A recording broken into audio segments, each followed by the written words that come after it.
मंदिर मस्जिद जहाँ भी गेलियो सबसे तोरा मंगलियोगे।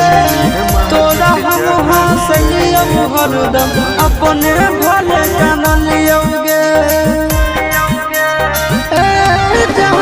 मंदिर मस्जिद जहाँ भी गेलियो सबसे तोरा मंगलियोगे। तोरा हम हंसलियो हरदम अपने भले जानलियोगे।